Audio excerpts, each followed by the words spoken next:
Years ago, someone made a suggestion to me that I integrated into my life. He said, read for inclusion, not for exclusion. What he meant was, don't just read things that you agree with. Don't exclude books. I'm not going to read that. I don't believe what that guy. Well, how are you going to learn? I don't believe in Marxism, but I read the Communist Manifesto. So I'm reading to bring things into my brain so that I can analyze, so that I can try and look at something from a different perspective, even when I don't agree with that perspective.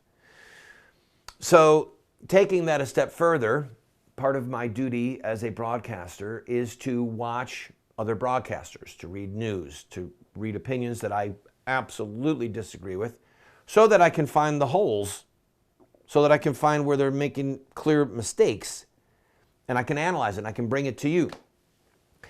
So in that light, I watch MSNBC sometimes, I watch CNN sometimes, I watch Fox sometimes, and if at all humanly possible, I never watch ABC unless for some reason I have to watch George Stephanopoulos.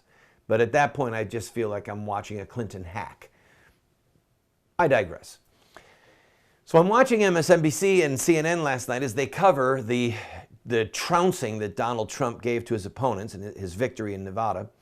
And both of the panels, both CNN's panel and MSNBC's panel, both concluded that Donald Trump is going to be the nominee.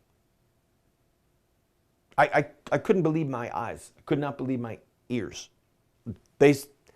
And both of the panels had moved from begrudging respect to almost admiration.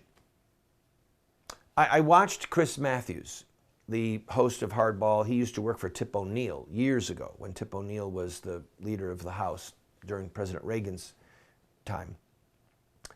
And I promise you, it looked to me like Chris Matthews was on the verge of crying with admiration for Trump's ability to speak and to lead and to mobilize people.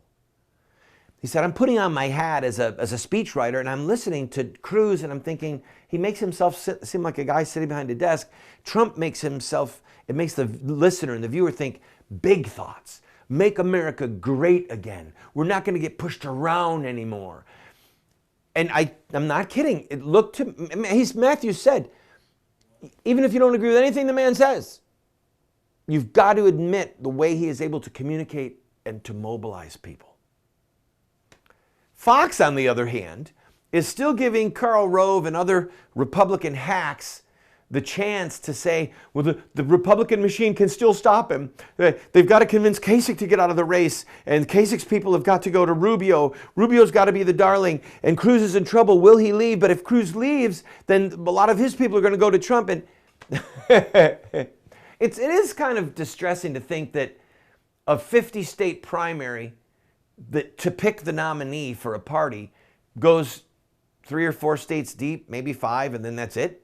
I don't want that. I'm glad that the SEC primaries, so-called, are coming up. Super Tuesday's coming up. And I'm telling you right now, Donald Trump is going to prevail in most of the states. And then we're going to see who starts dropping like flies. This is what we're going to face, folks.